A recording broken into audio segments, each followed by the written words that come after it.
اس کی تشریح امام حاکم پیش کرتے ہیں۔ محمد بن سیرین فرماتے ہیں زیاد نے خطبہ لمبا کر دیا تو حجر بن عدی نے کہا نماز کا وقت ہو چکا ہے، لیکن زیاد نے اپنا خطبہ جاری رکھا۔ حجر نے دوبارہ کہا کہ نماز کا وقت ختم ہو رہا ہے اور ساتھ اپنا ہاتھ زمین پر مارا۔ ساتھ ہی دوسرے لوگوں نے بھی ہاتھ زمین پر مارے۔ زیاد ممبر سے نیچے اترا اور نماز پڑھا دی اور حجر کے بارے میں معاویہ کی جانب خط لکھا۔ معاویہ نے جوابی مکتوب میں لکھا کہ اس کو میرے پاس بھیج دو۔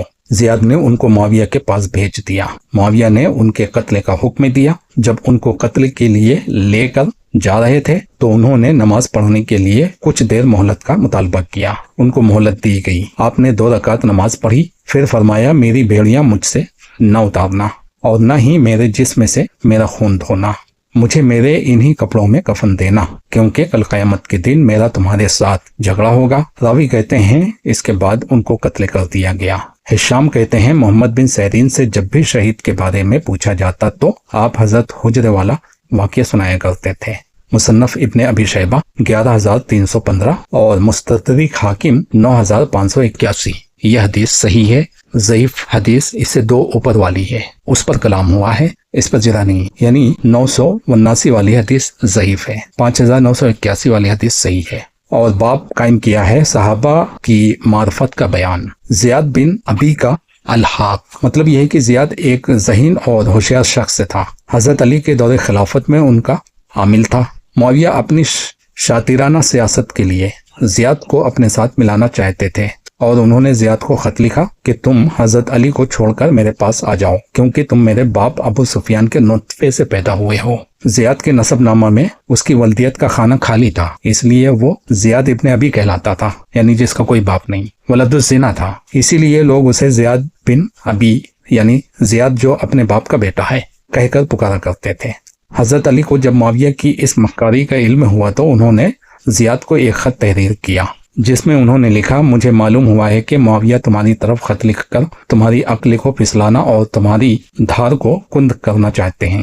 تم اس سے ہوشیار رہو، کیونکہ وہ شیطان ہے جو مومن کے آگے پیچھے اور دائیں بائیں جانب سے آتا ہے، تاکہ اسے غافل پا کر اس پر ٹوٹ پڑے اور اس کی عقل پر چھاپا مارے۔ واقعہ یہ ہے کہ عمر بن خطاب کے زمانے میں ابو سفیان کے منہ سے بے سوچے سمجھے ایک بات نکل گئی تھی، جو شیطان وسوسوں میں سے ایک وسوسہ تھی، جس سے نہ نسب ثابت ہوتا ہے اور نہ وارث ہونے کا حق پہنچتا ہے۔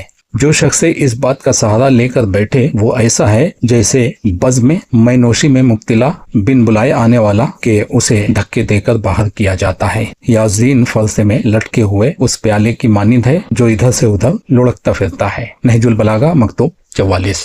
40 ہجری میں معاویہ نے زیاد کو اپنا بھائی بنا لیا اور گواہی کے لیے زیاد بن اسما، مالک بن ربیعہ اور منظر بن عوام نے معاویہ کے دربار میں زیاد کے سامنے گواہی دی کہ ہم نے ابو سفیان کی زبانی سنا تھا کہ زیاد نے میرے نطفہ سے جنم لیا ہے۔ اور ان کے بعد ابو مریم سلولی نے درج ذیل گواہی دی کہ زیاد کی ماں حرس بن کلدہ کی کنیز تھی اور عبید نامی ایک شخص کے نکاح میں تھی۔ طائف کے محلہ حارت البغایہ میں بدنام زندگی گزارتی تھی اور اخلاق کے باختہ لوگ وہاں آیا جایا کرتے تھے۔ اور ایک دفعہ ابو سفیان ہماری سرائے میں آ کر ٹھہرا اور میں اس دور میں مے خانہ کا ساقی تھا۔ ابو سفیان نے مجھ سے فرمائش کی کہ میرے لیے کوئی عورت تلاش کر کے لے آؤ۔ میں نے بہت ڈھونڈا مگر حارث کی کنیز سمیہ کے علاوہ مجھے کوئی عورت دستیاب نہ ہوئی، تو میں نے ابو سفیان کو بتایا کہ ایک کالی بھجنگ عورت کے علاوہ مجھے کوئی دوسری عورت نہیں ملی۔ تو ابو سفیان نے کہا ٹھیک ہے، وہی عورت ہی تم لے آؤ۔ میں یہاں پہ بریکٹ لگاتا ہوں کہ آنکھ بند کرنے کے بعد کالا پن تھوڑی نظر آئے گا۔ چنانچہ میں اس رات سمیہ کو لے کر ابو سفیان کے پاس گیا اور اسی رات کے نطفے سے زیاد کی پیدائش ہوئی، اسی لیے میں گواہی دیتا ہوں کہ یہ معاویہ کا بھائی ہے۔ اس وقت سمیہ کی مالکہ صفیہ کے بھائی یونس بن عبید نے کھڑے ہو کر کہا اللہ اور رسول کا فیصلہ ہے کہ بچہ اسی کا ہے جس کے گھر پیدا ہو، اور زانی کے لیے پتھر ہیں، اور تو فیصلہ کر رہا ہے کہ بیٹا زانی کا ہے۔ یہ صریحاً کتاب اللہ کی مخالفت ہے، چونکہ حجر الخیر معاویہ کے سیاسی مخالف تھے اور